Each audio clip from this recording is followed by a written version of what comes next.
सामान्य धरौटीबाट छुटाउने प्रपञ्च पनि हुन लागेको छ कि मुद्दा चलाए जस्तो पनि गर्ने, तर अदालत पुर्याएपछि अदालतले सामान्य तारिखमा धरौटीमा छोड्ने व्यवस्था मिलाउन लागेको छ कि भन्ने जस्तो कुराहरू पनि सुन्नमा आइराखेको छ। दिनदिनै झगडा गर्ने नेताहरू अहिले भेट्याभेटी किन गरेका थियो अनि उसले किन गरे? त्यो बचाउन नगरेको भए किन गरेको? शेरबहादुर देउवाको दाहिने हात पक्राउ पर्ने जहाँ शेरबहादुर देउवाकै सरकार छ हैन, सम्भावना हुन्थ्यो थियो। अन्य दोषीहरू समेतको खोजी तलासी गरेर सशक्त कारबाही गर्नको लागि सरकारसँग माग गर्ने निर्णय गरेका छौँ। विगतका ठुल्ठुला भ्रष्टाचार काण्डहरूमा दोषीहरूलाई विभिन्न बहानामा उन्मुक्ति दिए जस्तै यो घटनामा पनि दोषीहरूलाई उन्मुक्ति दिनु हुँदैन। यो केवल अङ्कको भ्रष्टाचार मात्र होइन, यो सामान्य ठगी मात्र होइन। क्यान्टोनमेन्ट घोटाला, ललिता निवास जग्गा काण्ड, एनसिल प्रकरण, वाइड बडी काण्ड लगायत सम्पूर्ण भनेको विभिन्न कालखण्डमा भएका सबै ठुला भ्रष्टाचार काण्डहरूको फाइल खोलिनु पर्दछ। प्रचण्ड विरुद्धको फाइल खोल्नु भयो भने सरकार सङ्कटमा पर्छ। सरकारमा पर्यो भने उहाँ गृहमन्त्री रहनुहुन्न, अनि के गर्नु? 46 साल पछिका उच्च पदस्थ राजनीतिक लाभका पदमा रहेका राजनीतिक व्यक्ति तथा कर्मचारीहरूको सम्पत्ति छानबिन गर्न उच्च स्तरीय स्वतन्त्र नागरिक आयोग गठन गर्न पनि सरकारसँग हामीले माग गरेका छौँ। सबैजसो ठुला भ्रष्टाचार काण्डहरूमा सबैजसो ठुला राजनीतिक पार्टीहरू संलग्न छन् भनेर भन्दै आएका थियौँ। त्यो कुरा पछिल्लो दिनमा आएर नाङ्गो रूपमा हामीले चाहिँ देख्न पाएका छौँ। अब राज संस्थाको नेपालमा पुनर्स्थापना नेपालको लागि मात्रै होइन, भारतको लागि पनि त्यत्तिकै महत्त्वपूर्ण भयो। भोलि हामीले काठमाडौँमा र खास गरी बसन्तपुरमा दिउँसो 1 बजे यसको विरुद्ध प्रदर्शनको कार्यक्रम पनि गरेका छौँ र निरन्तर रूपमा हामी जनदबाव सिर्जना गरिराख्छौँ। सदन र सडक दुवैतर्फ हामी रहन्छौँ, राप्रपा रहन्छ। राज संस्थाको पक्षमा उभिनु पर्दाखेरि हामी फटा ठहरिन्छौँ, मूर्ख ठहरिन्छौँ भने 1000 चोटि मूर्ख फटा हुन तयार छौँ।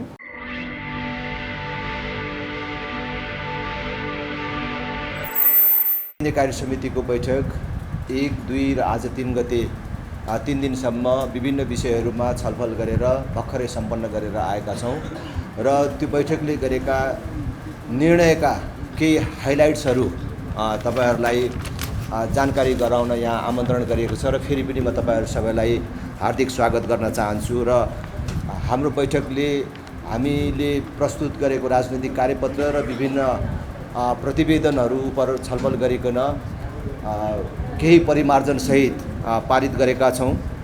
त्यसै गरी हामीले चाँडोभन्दा चाँडो भनेको तत्कालै सबै नेताहरूलाई भूगोल केन्द्रित जिम्मेवारी दिने र सङ्गठन निर्माणको लागि तल्लो तहसम्म नेताहरूले जाने व्यवस्था यसपालि मिलाएका छौँ। त्यसै गरी नेपाली नागरिकलाई नक्कली भुटानी शरणार्थी बनाएर अमेरिका लैजाने जुन प्रपञ्च रचियो त्यसमा फेला परेका सबै दोषीहरू र अन्य दोषीहरू समेतको खोजी तलासी गरेर सशक्त कारबाही गर्नको लागि सरकारसँग माग गर्ने निर्णय गरेका छौँ। दोषीहरूलाई कारबाही गर्ने नाममा विगतका ठुल्ठुला भ्रष्टाचार काण्डहरूमा दोषीहरूलाई विभिन्न बहानामा उन्मुक्ति दिए जस्तै यो घटनामा पनि दोषीहरूलाई उन्मुक्ति दिनु हुँदैन। यो केवल अङ्कको भ्रष्टाचार मात्र होइन, यो सामान्य ठगी मात्र होइन, राज्य विरुद्धको अपराध हो, सङ्गठित अपराध हो र सरकारी दस्तखत कृत्यसम्मको अपराध भएको हुनाले यी सबै विषयमा यी दोषीहरू उप मुद्दा चल्नुपर्दछ र कोही पनि दोषी उम्कनु हुँदैन, निर्दोष पर्नु हुँदैन भन्ने हामीले केही दिनदेखि उठाइराखेको मागलाई फेरि यो बैठकबाट पनि हामीले दोहोऱ्याएका छौँ। भ्रष्टाचार निर्मूल पार्नका लागि क्यान्टोनमेन्ट घोटाला, ललिता निवास जग्गा काण्ड, एनसिल प्रकरण, वाइड बडी काण्ड लगायत सम्पूर्ण भनेको विभिन्न कालखण्डमा भएका सबै ठुला भ्रष्टाचार काण्डहरूको फाइल खोलिनु पर्दछ र तत्काल छानबिन प्रारम्भ हुनुपर्दछ भन्ने माग गरेका छौँ। 46 साल पछिका उच्च पदस्थ राजनीतिक लाभका पदमा रहेका राजनीतिक व्यक्ति तथा कर्मचारीहरूको सम्पत्ति छानबिन गर्न उच्च स्तरीय स्वतन्त्र नागरिक आयोग गठन गर्न पनि सरकारसँग हामीले माग गरेका छौँ। त्यसै गरेर किसानलाई तत्काल मल बिउ उपलब्ध गराउन पनि सरकारको ध्यान आकर्षण गराएका छौँ। विभिन्न वित्तीय संस्थाहरूको चर्को ब्याज दरको कारण आज खास गरी मध्यम तथा निम्न स्तरका उद्योगी व्यापारीहरू व्यवसायीहरू अत्यन्तै मर्कामा परेको, पलायन हुनुपर्ने, आत्मदाह गर्नुपर्ने अवस्था सिर्जना भइराखेको अवस्थामा सरकारलाई हामीले बारम्बार यो ब्याज दर घटाउनको लागि आग्रह गरिराखेकै थियौँ र आज पनि फेरि हाम्रो बैठकले तत्काल ब्याज दर घटाउन सकिने परिस्थिति छ। त्यसकारणले तत्काल ब्याज दर घटाउन माग गरेका छौँ र त्यसै गरी अहिले विभिन्न क्षेत्रका हाम्रा शुभेच्छुकहरूको धारणा र सुझावलाई हामीले ध्यानमा राखेर राष्ट्रिय प्रजातन्त्र पार्टीलाई अब नवीन राप्रपाको रूपमा जनताको माझमा लैजाने, हाम्रा सङ्गठन संरचनाहरूमा समेत आमूल परिवर्तन गर्ने, समावेशी बनाएर लैजाने उद्देश्यका साथ राप्रपाको सबै तहहरूमा भनेको स्थानीय तहदेखि केन्द्रको माथिल्लो तहसम्म 40 वर्ष मुनिका युवाहरूको सहभागितालाई सुनिश्चित गर्ने, कम्तीमा 33% महिलाहरूको सहभागिता सबै कमिटीहरूमा सुनिश्चित गरेर जाने निर्णय गरेको कुरा पनि जानकारी गराउन चाहन्छु र राष्ट्रिय प्रजातन्त्र पार्टीले अब वेतनधारी कर्मचारीहरू खास गरी सरकारी कर्मचारीहरूको क्षेत्रमा सङ्गठन निर्माण नगर्ने र विद्यार्थी सङ्गठनलाई पनि गैर राजनैतिक सङ्गठनको रूपमा अथवा शैक्षिक मुद्दाहरूमा केन्द्रित सङ्गठनको रूपमा विकसित गर्ने निर्णय गरेको तपाईहरू सबैलाई जानकारी गराउन चाहन्छु र सबै राजनैतिक दल र शक्तिहरूलाई वर्तमान देशको समस्याको निकासको लागि सहकार्य गर्ने र सबै दलहरूलाई एकचोटि विद्यमान समस्याको समाधानको लागि एक ठाउँ आउन आह्वान गर्ने पनि निर्णय गरेको छ। यही मूलभूत विषयहरू पत्रकार साथीहरूलाई जानकारी गराउँछु र अन्य विभिन्न विषयहरूमा समेत हामीले निर्णय गरेका छौँ र हामीले खास गरी अब आगामी निर्वाचनमा हामीले हाम्रो उम्मेदवारको छनौट प्रक्रियामा अब प्राइमरी इलेक्सन भनेको तलबाटै उम्मेदवार चाहिँ छनौट भएर आउने व्यवस्थालाई पनि कम्तीमा 50% लागू गरेर जाने निर्णय गरेको कुरा पनि तपाईँहरूलाई जानकारी गराउन चाहन्छु र साथीहरूको केही जिज्ञासा भए फ्लोर ओपन गर्छु। नमस्कार, म स्पेस 4K टेलिभिजनबाट। केही समय अगाडि तपाईँहरूले यो नक्कली भुटानी शरणार्थी प्रकरणको विषयमा राजनीतिक र प्रशासनिक संयन्त्रको नाम बुझिएपछि प्रधानमन्त्रीलाई भेटेर ज्ञापन पत्र पनि बुझाउनु भएको थियो। नक्कली भुटानी शरणार्थी प्रकरणमा राजनीतिक र प्रशासनिक संयन्त्रको गिरोह सक्रिय भएपछि मुलुकमा बढिरहेको यो भ्रष्टाचार, मुलुकमा बढिरहेको विकृति विसङ्गति निर्मूलका लागि अहिलेको सन्दर्भमा राष्ट्रिय प्रजातन्त्र पार्टीको स्पष्ट अडान चाहिँ के हो? खास गरी यो पछिल्लो दिनमा जुन नक्कली भुटानी शरणार्थी प्रकरण सार्वजनिक भएको छ र त्यसमा जुन प्रकारको संलग्नता देखिएको छ त्यसले नेपाली राजनीतिमा अहिलेसम्म नेतृत्व गर्दै आएका राजनीतिक दलहरूले भ्रष्टाचारलाई कुन तहसम्म आफ्नो साझा मुद्दाको अथवा साझा विषय बनाएर ल्याएको रहेछन् भन्ने त्यो उजागर भएको छ। हामीले बारम्बार भन्दै आएको छौँ कि सबैजसो ठुला भ्रष्टाचार काण्डहरूमा सबैजसो ठुला राजनीतिक पार्टीहरू संलग्न छन् भनेर भन्दै आएका थियौँ। त्यो कुरा पछिल्लो दिनमा आएर नाङ्गो रूपमा हामीले चाहिँ देख्न पाएका छौँ र हामीले प्रधानमन्त्रीलाई पनि भनेका छौँ विगतमा जस्तो कुनै पनि बहानामा यसबाट कसैलाई उन्मुक्ति दिनु हुँदैन। यसको लागि राष्ट्रिय प्रजातन्त्र पार्टीले सहयोग गर्ने कुरा पनि गर्छ र खबरदारी गर्ने काम पनि गरिराख्छ भनेर भनेको छ। र अहिले पछिल्लो दिनमा सुनिँदैछ कि अघि मैले भने जस्तो 4टा मुद्दाहरू आकर्षित हुन सक्छन् यो काण्डमा, तर एउटा मात्रै कुनै मुद्दा लगाएर सामान्य धरौटीबाट छुटाउने प्रपञ्च पनि हुन लागेको छ कि मुद्दा चलाए जस्तो पनि गर्ने तर अदालत पुर्याएपछि अदालतले सामान्य तारिखमा धरौटीमा छोड्ने व्यवस्था मिलाउन लागेको छ कि भन्ने जस्तो कुराहरू पनि सुन्नमा आइराखेको छ र राष्ट्रिय प्रजातन्त्र पार्टी निरन्तर खबरदारीमा छ। हिजो अस्ति हामीले ज्ञापन पत्र दिने काम गऱ्यौँ। देशभरि विभिन्न प्रकारका विरोध प्रदर्शनका कामहरू भइराखेका छन् र भोलि हामीले काठमाडौँमा र खास गरी बसन्तपुरमा दिउँसो 1 बजे यसको विरुद्ध प्रदर्शनको कार्यक्रम पनि गरेका छौँ र निरन्तर रूपमा हामी जनदबाव सिर्जना गरिराख्छौँ। सदन र सडक दुवैतर्फ हामी रहन्छौँ, राप्रपा रहन्छ। संसदको एउटा शक्ति राप्रपा हो होइन, र पछिल्लो समय 3वटा दलका शीर्ष नेताहरू बिच मात्रै भेटघाट भइरहेछ तार। तर तपाईँहरूको सहभागिता छैन, तपाईँहरूको खबरदारी छैन यो विषयमा। यो संसदीय व्यवस्थाको उपहास हो र संसदमा 3टा राजनीतिक दल मात्रै छैनन् अथवा काङ्ग्रेस एमाले माओवादी मात्रै छैनन्, अन्य राजनीतिक दलहरू पनि छन् र त्यो कुरा हामी संसदमा पनि उठाउँछौँ र सडकमा पनि उठाउँछौँ त्यो विषय।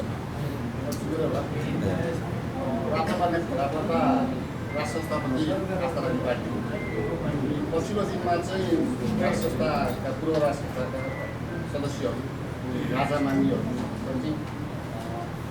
पार्टीका नेताहरू चाहिँ चोर हुन्, दलाल हुन्, स्वार्थी हुन् भन्ने खालि एउटा कमेन्ट आइरहेको छ। यो विषयमा बैठकमा केही कुरा आइदिए आएन। अनि एउटा यो चित्तपुर जुन घटनाकाण्ड थियो त्यसलाई चाहिँ नागरिक उन्नति पार्टीले चाहिँ राजनीतिक घटना हो यो, उसको निरूपण राजनीतिक रूपले हुनुपर्छ भनिरहेको छ। यसमा राष्ट्रपाको धारणा हामीले तपाईँले सोध्नुभएको राजा मान्ने मानिसहरू खास गरी केपी शर्मा ओलीले भन्नुभएको विषयलाई तपाईँले उठाउनु खोज्नुभएको होला। राजा मान्ने मानिसहरू फटा हुन्, मूर्ख हुन् भनेर जो उहाँले प्रतिक्रिया कुनै ठाउँमा व्यक्त गर्नुभएको थियो, त्यसलाई हाम्रो पार्टीको यत्रो महत्त्वपूर्ण बैठकमा ल्याएर छलफल गर्नुपर्छ भन्ने ठानेनौँ। हामीले त्यसै बेला जवाफ दिएका छौँ। त्यति नै बेला हामी यो देशको एकताको प्रतीकको रूपमा अभिभावकीय संस्थाको रूपमा राष्ट्र संस्था हुनुपर्छ भन्दाखेरि, राष्ट्र संस्थाको पक्षमा उभिनु पर्दाखेरि हामी फटा ठहरिन्छौँ, मूर्ख ठहरिन्छौँ भने 1000चोटि मूर्ख फटा हुन तयार छौँ। र यो भाष्य उहाँले कहाँबाट निर्माण गर्नुभयो थाहा छैन कि अहिले यो 21औँ शताब्दीमा यो युगमा आएर पनि चाहिँ बेलायतमा भर्खरै राजाको राज्याभिषेक सम्पन्न भयो कि त्यहाँको समारोह हेरौँ, त्यो हेर्ने हो भने, त्यहाँको जनताको उत्साह हेर्ने हो भने, त्यहाँको जनताको प्रतिबद्धता हेर्ने हो भने त्यहाँको जनताले भने कि ओ हामीले त कुनै गणतन्त्रवादीको लहैमा लागेर राष्ट्र संस्था समाप्त गरेर युगौँसम्म पश्चाताप गर्नुपर्ने काम गरेनौँ भनेर, त्यो भुल गरेनौँ भनेर जुन गौरव गरिराखेका छन्, त्यो जनता त झन् त्यहाँको बेलायती जनता त महामूर्ख भए, हामी त मूर्ख मात्रै भयौँ होइन, महाफटा भए। अब यस्तो विषयमा धेरै टिप्पणी गर्नुपर्छ भन्ने मलाई लाग्दैन। र दोस्रो, अदालतले गरेको निर्णय बारेमा हाम्रो कुनै थप टिप्पणी छैन। पनि अब यो राप्रपाले सडक आन्दोलन गर्दै गर्दा चाहिँ नेपालको इतिहासमा धेरै जसो यो सडक आन्दोलनले धेरै जसो केसहरू एउटा केस चाहिँ अर्को केसलाई छोडिदिने भएका हुँदा चाहिँ राप्रपाले सडक आन्दोलन भन्दा संसदमै यसको नीति नियम बनाएर यसलाई निर्मूल गर्न चाहिँ राप्रपाले के भूमिका गर्छ भन्ने पनि हामीले संसदमा पनि यो कुरा सशक्त रूपमा उठाएका छौँ, भोलि पनि उठाउँछौँ, पर्सि पनि उठाउँछौँ, उठाइराख्छौँ। र हामीले अस्ति संसद एकछिन अवरुद्ध गरेर सरकारको धारणा तुरुन्तै आउनु पर्यो, सरकारको प्रतिबद्धता आउनु पर्यो भनेर हामीले कुरा पनि उठाएका छौँ र फेरि पनि संसदमा हामीले उठाउँछौँ। तर संसदमा हामी जे सङ्ख्यामा छौँ त्यो आवाज उठाउनको लागि मात्रै छ, हामीले नै मात्रै छुट्टै केही गर्न सक्दैनौँ अरू दलहरूको समर्थन नभइकन। त्यसकारण त्योभित्र पनि अरू दलहरूको पनि समर्थन बटुल्ने र अरू दलहरूलाई पनि यो विषयमा खुलेर आउने वातावरण बनाउने प्रक्रियामा कोसिसमा हामी छौँ। तर सँगसँगै हामी सडकमा पनि रहन्छौँ। सडक आन्दोलन गर्दा चाहिँ यो केसलाई पेचिलो बनाइन्छ कि भनिन्छ, यसलाई चाहिँ तपाईँको धारणा मलाई के लाग्छ होइन, मलाई के लाग्छ भने यसले पेचिलो बनाउने अथवा कमजोर बनाउने भनेर भन्दा पनि यसले बलियो बनाउँछ, यो कारबाही प्रक्रियालाई अगाडि बढाउँछ र अब यसबाट पछाडि फर्किनु हुँदैन भनेर खास गरी सरकार र प्रहरीलाई विशेष गरेर अहिले प्रहरीको इनिसिएसनमा जुन यो काम भइरहेको छ प्रहरीलाई बल पुग्छ भन्ने मलाई लाग्दछ। जस्तै यो विषयमा चाहिँ रविन्द्र सरले लेख्नु भएको थियो लक्करी घुटानी शरणार्थी प्रकरणमा चाहिँ अमेरिकी एउटा गुप्तचर संस्थाको चाहिँ दबावमा चाहिँ यो अनुसन्धान भइरहेछ भनेर तपाईँले त्यसका प्रमाणहरू भेट्टाएर भन्नुभयो या तपाईँलाई लागेर भन्नुभयो त्यो विषय? यो रविन्द्रजीले भन्नु पर्दैन, प्रधानमन्त्रीले भनिसक्नु भएको छ अस्ति। त्यही त भनेको होइन, उहाँले पनि भन्नुहुन्छ। तर अस्ति प्रधानमन्त्री स्वयंले के भन्नुभएको छ भन्दाखेरि यो केस अब हाम्रो मात्रै रहेन, यो चाहिँ अमेरिका लगायत विदेशीहरूको समेत चासोको विषय हो, यसबाट हामी पछि हट्न मिल्दैन, हट्दैन भनेर भन्नुभएको छ। ल मैले त्यसमा प्रयोग गरेको भाषा के छ भने यो भुटानी शरणार्थीको विषय अमेरिकासँग पनि जोडिएको हुनाले उसको चासो नहुने कुरै भएन। अनि दुईजना सांसदहरू आर्जु देउवा र अर्को एकजना सांसदले यसको बारेमा बोली पनि सक्नु भएको छ। र अमेरिकामा एफबिआईले यो नक्कली भुटानी शरणार्थीको बारेमा छानबिन गरेको रिपोर्टहरू न्युयोर्क टाइम्स लगायत अन्य पत्रिकाहरूमा प्रकाशित पनि भइसकेको छ। त्यसो हुनाले सम्भवतः यो शब्द धेरै हेडलाइन राख्नेहरूले छुटाइदिनु भयो। मैले के भनेको थिएँ भने सम्भवतः यसमा बाहिरी दबाव पनि छ भनेर भनेको थिएँ र त्यो कुरा त अहिले पछि पनि प्रमाणित हुँदै गयो। र आर्जुजीको अस्तिको अन्तर्वार्ता पनि तपाईँले हेर्नुभयो भने उहाँले त्यसमा पनि यो विषय उल्लेख गर्नुभएको छ। अध्यक्षज्यूले भन्नुभएको जस्तै प्रधानमन्त्रीले पनि यो विषय अन्तर्राष्ट्रियकरण भइसक्यो र अन्तर्राष्ट्रिय चासो छ भन्नुभएको छ। नभएको भए स्पष्ट कुरा के हो भने फाइल खोल्न सक्ने दर्जनौं अरू भ्रष्टाचारका काण्डहरूको किन फाइल खुलेको छ? त्यस्तो भए प्रधानमन्त्री र गृहमन्त्री धन्यवादको पात्र बन्नु भएको छैन। अब अरू पनि त्यसै गरी भ्रष्टाचारका काण्डहरू जसको फाइल मजाले खोल्न सकिन्छ ती फाइलहरू पनि खोल्न थाल्नुभयो भने उहाँहरू विशेष धन्यवादको पात्र बन्नुहुन्छ।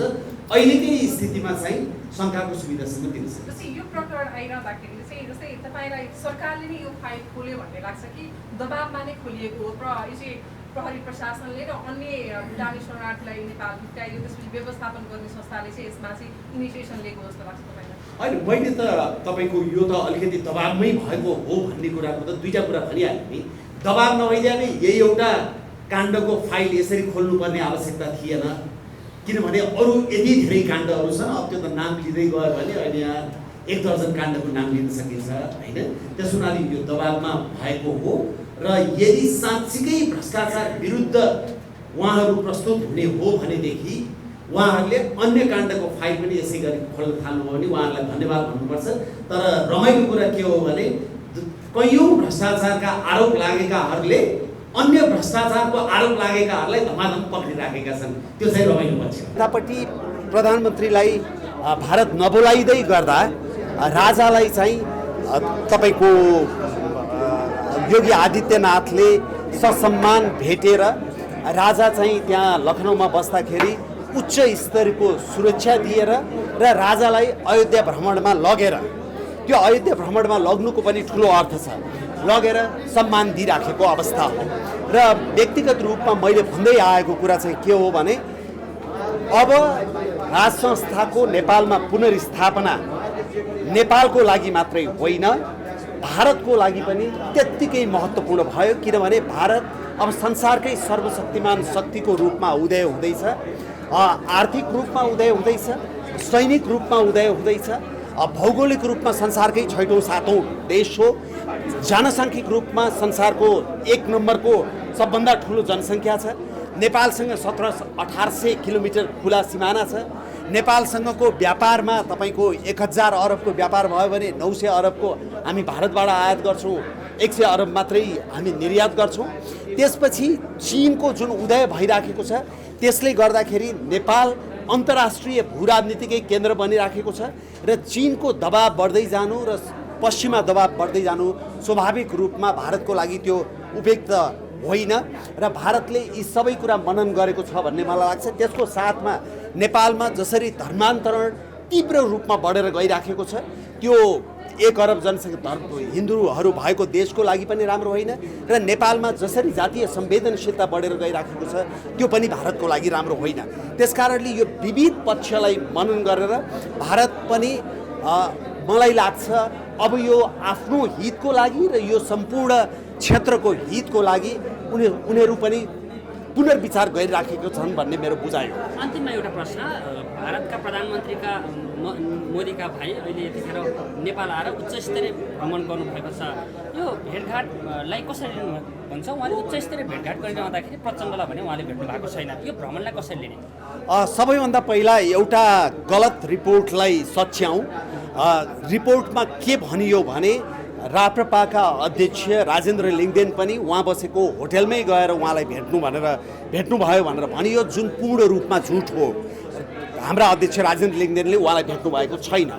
त्यसबाहेक उहाँले अरू नेताहरूसँग भेटेका खबरहरू बाहिर आए र स्वाभाविक रूपमा उहाँको हिन्दुत्वसँग र तपाईँको हिन्दू धर्मसँगको विशेष लगावको कारणले गर्दाखेरि अरूसँग पनि यही हिन्दू राष्ट्रको बारेमा छलफल भयो होला भन्ने मेरो अनुमान हो। तर तपाईँहरूले बुझ्नुपर्ने कुरा के हो भने आज अग्रगमनको नेतृत्व गर्ने पार्टी माओवादीका नेताहरूले आफ्नै अध्यक्षलाई अब हिन्दू राष्ट्रको बारेमा अथवा धर्मनिरपेक्षताको बारेमा जनमत सङ्ग्रह गर्नु पर्यो भनेर ज्ञापन पत्र दिनुभएको छ। त्यसै गरी एमालेमा पनि यो विषय उठिसकेको छ। काङ्ग्रेसमा त धेरै पहिल्यैदेखि उठिसकेको थियो। त्यसो हुनाले बिस्तारसँग यो देश र यो क्षेत्र हामीले उठाएको एजेन्डामा जाँदैछ र हामीले उठाएको एजेन्डामा नगइकन यो देशको मात्रै होइन, यो क्षेत्रको पनि, यो सम्पूर्ण क्षेत्रको पनि शान्ति, स्थिरता र दीर्घकालीन हित हुँदैन भन्ने निष्कर्ष हो। सर यो भ्रष्टाचार नक्कली भुटानी शरणार्थीको प्रकरण जसरी पेसिलो बन्दै गइरहेछ, तपाईँहरू यसको विरोधमा उफ्रिनु भइरहेछ। तपाईँहरूको पार्टीले भन्ने आएको छ कि भ्रष्टाचार गर्नु भनेको आमाको रगत खानु सर भनेर। तपाईँकै पार्टीमा पनि यस्ता विषयमा मुद्दा लागेका व्यक्तिहरू हुनुहुन्छ, संसदमै हुनुहुन्छ। तपाईँहरूको त्यसमा चाहिँ के इनिसिएसन गर्दैन? यस्तो छ, हामी यो विषयमा प्रश्न छौँ। हेर्नुहोस्, यो भ्रष्टाचारको विषयमा कानुन तपाईँले आफ्नो हातमा लिएर प्रयोग गर्न चाहिँ मिल्दैन, होइन? त्यसो हुनाले तपाईँको एकचोटि निर्दोष साबित भइसकेको व्यक्तिमा फेरि अर्कोचोटि उजुरी हालिसकेको छ भने र उहाँले कानुनलाई सघाइराख्नु भएको छ भने त्यसमा तपाईँको तत्काल कुनै कदम चालिहाल्नुपर्ने स्थिति नहुन पनि सक्छ। सधैँ हुँदैन भन्ने होइन, नहुन पनि सक्छ। अघि एउटा कुरा। दोस्रो कुरा, भ्रष्टाचारको बारेमा हामी शून्य सहनशीलता नै अपनाउने हो। यदि भ्रष्टाचारी कोही प्रमाणित भएको खण्डमा यो पार्टीले कुनै पनि हालतमा त्यस्तो नेताको बचाउ गर्दैन। र यसमा हाम्रा अध्यक्ष राजेन्द्र लिङ्गदेन लगायत मैले पनि यो वाक्य सन् 2016मा तपाईँको सेतोपाटीमा लेखेको एउटा लेखमा लेखेकै हुँ कि मैले आजसम्म 1 पैसा भ्रष्टाचार गरेको भए अथवा परोपकारको नाममा उठाएको पैसाबाट 1 पैसा त के आधा पैसा पनि हिनामिना गरेको भए मेरी आमाको रगत पिए बराबरको पाप लागोस् भनेर लेखेकै हो। र हाम्रो सोचाइ अध्यक्षज्यूको, मेरो र धेरै नेताहरूको यसमा हाम्रो सोचाइ मिल्छ। त्यसै हुनाले भ्रष्टाचारको बारेमा हामी शून्य सहनशीलता नै अपनाउँछौँ। यसमा कुनै सम्झौता हुन सक्दैन। तपाईँहरूले यो आन्दोलनको घोषणा गर्नुभयो, राज्य पनि तपाईँहरूको आन्दोलनलाई समर्थन गर्ने पक्षमै छ, किनकि अहिले राज्यले नै सपोर्ट मागिरहेछ। तपाईँहरूको चाहिँ सपोर्ट रहन्छ कि रहँदैन? जसरी सबै दलको साथ चाहियो भनेर प्रचण्डले भनिरहँदाखेरि अनि सबै दलको साथ चाहियो भनेदेखि दिनदिनै झगडा गर्ने नेताहरू अहिले भेटी किन गरेका थियो? अनि उसले किन गरायो? त्यो बचाउन नगरेको भए किन गरेको? एक। दोस्रो कुरा, 33 किलो सुनकाण्ड कहाँ गयो? ओम्नी काण्ड कहाँ गयो? व्हाइट बडी काण्ड कहाँ गयो? त्यसपछि बालुवाटार जग्गा काण्ड कहाँ गयो? महराको टेप काण्ड कहाँ गयो? अब कतिवटा काण्डको नाम लिँदै जाउँ। ओहो, त्यस्तो भ्रष्टाचार विरोधी सोच भए, आदर्श सोच अनायास प्रचण्डजीमा र नारायण काईजीमा पलाएको भए यस्ता अरू काण्डको पनि त फाइल खोल्न थाले हुन्छ नि त। त्यसै हुनाले मैले भनेको भुटानी शरणार्थी काण्ड संयुक्त राज्य अमेरिकासँग पनि जोडिएको विषय हो। संयुक्त राज्य अमेरिकामै पनि पहिल्यै एफबिआईले यसको बारेमा छानबिन गरेको रिपोर्ट तपाईँहरूले गुगल गर्नुभयो भने न्युयोर्क टाइम्स लगायतका पत्रपत्रिकामा पाउनुहुन्छ। यसमा मेरो अनुमान के हो भने त्यो दबाब पनि परेको छ। त्यसो हुनाले यो फाइल खोल्न बाध्य भए, नत्र शेरबहादुर देउवाको दाहिने हात पक्राउ पर्ने, जहाँ शेरबहादुर देउवाकै सरकार छ, होइन? सम्भावना हुन्थ्यो त्यो। अनि अहिले प्रतिपक्षी एमालेको कत्रो सहयोग चाहिएको छ सरकारलाई, संवैधानिक परिषददेखि लिएर सारा ठाउँमा सहयोग चाहिएको छ। त्यस्तो बेलामा एमालेकै ठुलो नेता पक्राउ गर्ने त्यो सम्भव हुने कुरा हो? यो त बुझ्नुपर्छ नि। यदि होइन साँच्चीकै त्यो भ्रष्टाचार विरोधी चेतनाको पालुवा पलाएको हो भने अब अरू काण्डको पनि उहाँहरूले फाइल खोलौँ, उहाँहरूलाई नमन गरिन्छ, उहाँहरूलाई सलाम गरिन्छ। गृहमन्त्रीले भनिसक्नुभयो हामीलाई काम गर्न दिनु पर्यो, हामी तयार छौँ, सबै इभन आफ्नै फाइल पनि खोल्न तयार छौँ भनिसक्नुभयो त। अनि उसले क्यान्टोनमेन्टको क्यान्टनमेन्टै खोल्ने कुरा गरिसक्नुभयो। आफ्नै प्रधानमन्त्री विरुद्ध खोल्ने रे खोल्ने ओहो त्यो त पार्टीलाई दबाब भइसक्यो, खोल्ने नै भन्नुभएको छ। अब त्यसरी खोलिदिनु भयो भने त हेर्नुहोस् अब सरकार पनि त परिवर्तन हुन्छ होला नि, होइन? त्यसरी खुल्यो भने त हुँदैन। अनि फेरि उहाँ त गृहमन्त्री रहनुहुन्न नि त, फेरि रहनुहुन्छ होइन? उहाँले प्रचण्ड विरुद्धको फाइल खोल्नुभयो भने सरकार सङ्कटमा पर्छ। सरकारमा पर्यो भने उहाँ गृहमन्त्री रहनुहुन्न, अनि के गर्नुहुन्छ अनि? तपाईँहरूले ढिलो चाँडो यो देश चाहिँ हाम्रो एजेन्डामा आउँछ, नेपालमा राज संस्था नल्याइकन यो देशको मात्रै होइन यो क्षेत्रकै विशेष गरी साउथ एसिया क्षेत्रकै चाहिँ समस्या हुन्छ भनिरहँदाखेरि एमालेका नेताले यो दबावमूलक कूटनीति हो, प्रधानमन्त्रीलाई नबोलाएर पूर्व राजालाई बोलाएर भारतले चाहिँ दबावमूलक कूटनीति गर्न खोजिरहेछ भनिरहँदा भारतको इन्ट्रेस्टमा प्रयोग मात्रै हुन खोजेछन् राजा भनेर पनि आकलन गरियो भने त्यसमा कति सत्यता हुन्छ? यस्तो हो तपाईँको हेर्नुहोस्, अब नेपालमा राज संस्थाको पुनर्स्थापना भने मैले अघि भने जस्तो यो नेपालको दीर्घकालीन शान्ति स्थिरता र हितको मात्रै विषय रहेन। अब यो क्षेत्रकै दीर्घकालीन शान्ति स्थिरता र हितको विषय रह्यो। त्यसो हुनाले स्वाभाविक रूपमा नेपालको राज संस्थाको पुनर्स्थापनामा छिमेकी देशहरू लगायत विश्वका अरू शक्तिशाली देशहरूको चासो हुन जान्छ नै, त्यो चासो हुन्छ। तर अब अग्रगमनको त्यो जरा किन यति छिटो हल्लिन लागेको भने राजा लखनऊ गए पनि हल्लिन्छ, राजा इटहरी गए नि हल्लिन्छ, राजा अब धनगढी जाँदा नि हल्लिन्छ, अघि राजा बाहिर निस्क्यो कि हल्लिन्छ। किन डराएको? त्यो त्यस्तै डर लाग्यो हो भने आज माओवादी नेताहरूले नै गएर ज्ञापन पत्र दिए।